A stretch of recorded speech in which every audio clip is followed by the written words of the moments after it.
JIT-TV, just in time.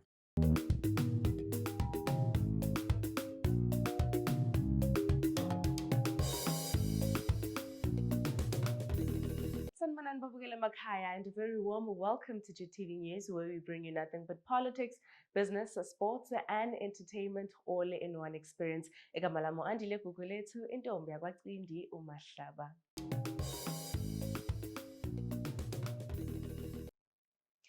Let's quickly take a look at your headlines for today. Massive progress at MSU Law School for President Emmerson Mnangagwa. Zimbabwean government to cushion workers' salaries. World Cup qualifiers countdown begins.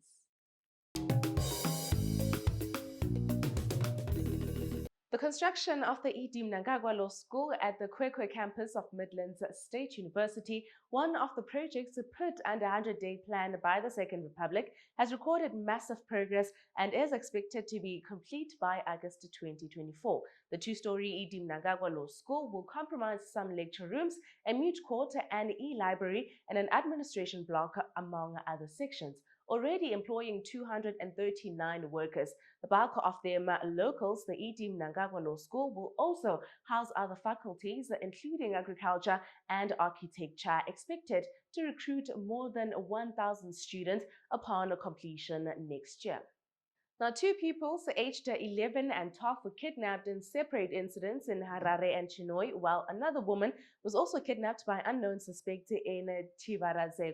Police said they are worried with such cases and they have launched a manhunt for the suspects. National Police spokesperson Assistant Commissioner Paul Nyati confirmed the incidents. In other cases of kidnapping which occurred near Chenge Tanai Old People's Homes in Chinhoyi on May 30, a 12-year-old grade 7 learner was abducted by 3 unknown suspects traveling in a white Kumbi. Police are appealing to anyone with information which might assist in investigating such cases to please report to the nearest police station.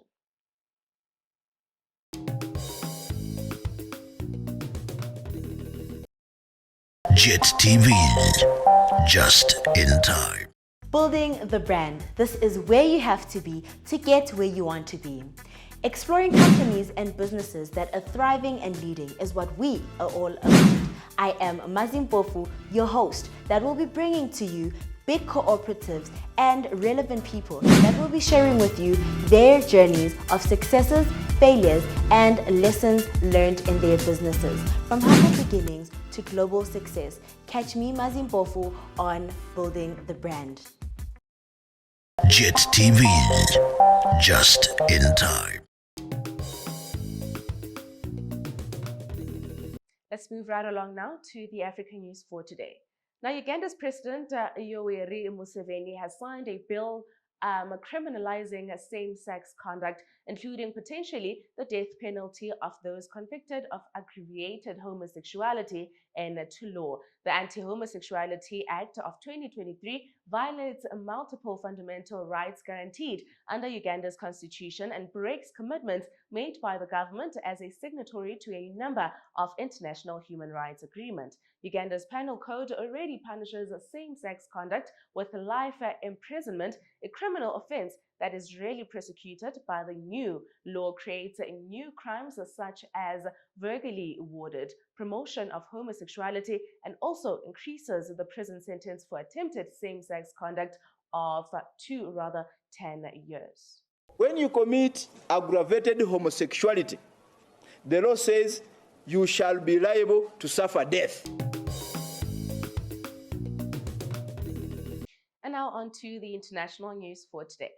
Now, one of Australia's most decorated living war veteran has lost a defamation lawsuit against 3 newspapers which accused him of law crimes in Afghanistan. Ben Robert Smith has launched legal proceedings against the Sydney Morning Herald, the Age, and the Canberra Times over articles they published in 2018. The papers ran articles accusing the 44-year-old former Australian SAS corporal of unacceptable use of force against unarmed Afghans. Federal Court Judge Anthony Basenko said on Thursday the newspapers had successfully established their reports were substantially true in relation to 4 of the 6 murder allegations, all denied by the former Special Forces corporal.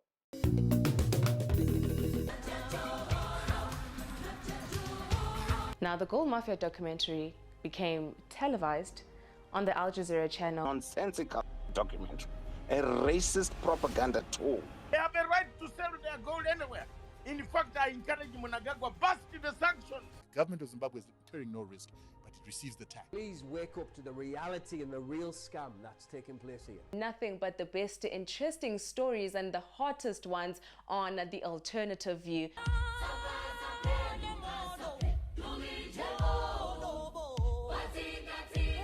The revolution shall be televised.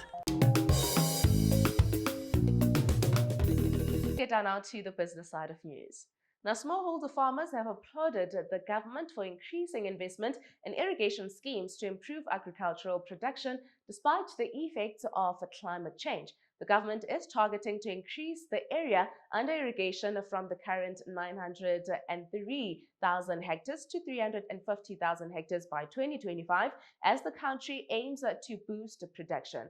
The intention is to fight the effects of climate change, although irrigation farming helps farmers by diversifying their farming operations, thereby allowing them to grow crops all year round rather than engaging in seasonal productions. The rolling out of dams construction countrywide will also boost agricultural production, provide potable water, and install mini hydropower projects.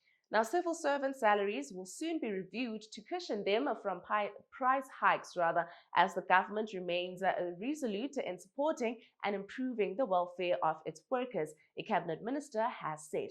Apart from the salaries, the government is already offering its workers various allowances in foreign currency, with the lowest paid pocketing about $250 monthly. The National Joint Negotiating Council, the umbrella forum for discussions on pay and conditions of the service within the public service, is set to meet soon to discuss the percentage increase.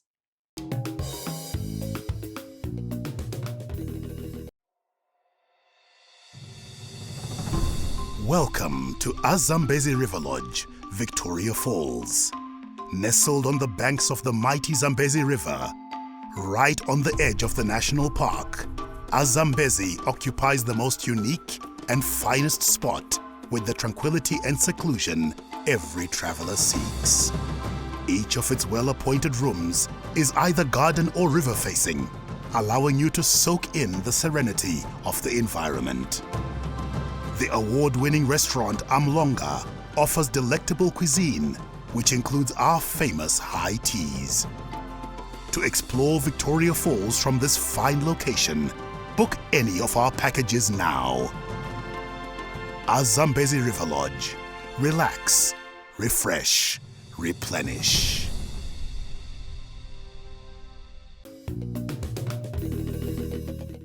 And now on to your sports news.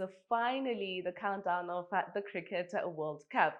Now, the countdown to the start of the urgently awaited Men's Cricket World Cup qualifiers is gaining momentum with only 10 days. The global showpiece will be staged in Harare from 18 June to 9 July, and matches will be played in 4 venues across Bulawayo and Harare. The Crunch World Cup qualifiers will be used to determine the 2 remaining spots to the World Cup later this year in India. A total of 10 teams will battle it out for the 2 remaining spots, and Zimbabwe Cricket promised yet another memorable tournament after hosting the last edition of the qualifiers in 2018.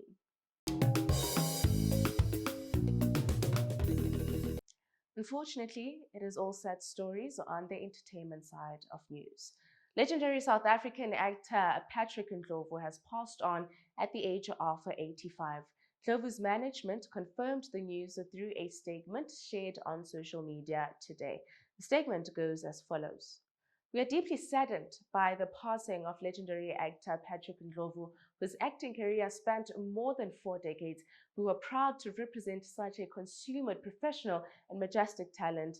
He was a kind and gentleman, always ready with a smile even when times were rough and tough. Our thoughts and prayers go out to his wife, family, and friends. Patrick was popular for playing nonsense principal of Tupapeli on JIT-TVzw. Ndlovu was starred in many other leading roles, including Ntate Moloyi in Zone 14. You will be deeply missed, Baba Patrick.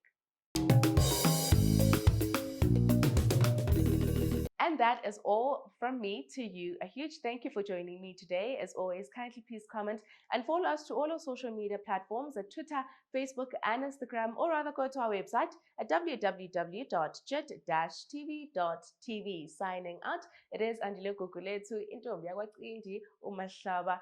Enjoy your weekend.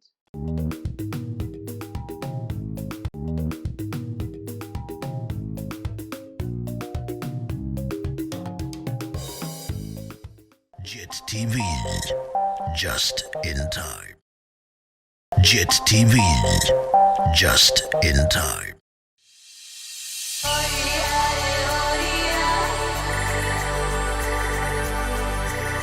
There are not so many places where mice excellence has been achieved.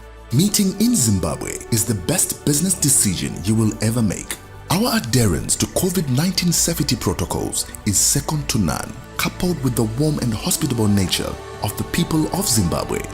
Our conference facilities sit on marvelous backdrops which will offer a splendid experience that will leave a lasting impression on you and your delegates. The magic of Zimbabwe can be felt in every breath, bite, and beat. Stadiums and exhibition centers are known for their international appeal and world-class standards.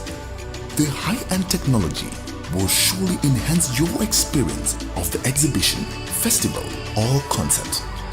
Motivate your team by treating them to a trip of a lifetime through our crafted itineraries. Should they have love for adrenaline-packed activities or calm and relaxed excursions, the enchantment will last a lifetime of memories. Mingle and engage with locals and enjoy our diverse culture and warm hospitality. Our mice drivers are ready to welcome you to Zimbabwe and exceed your expectations. The revolution shall be televised. JIT-TV, just in time.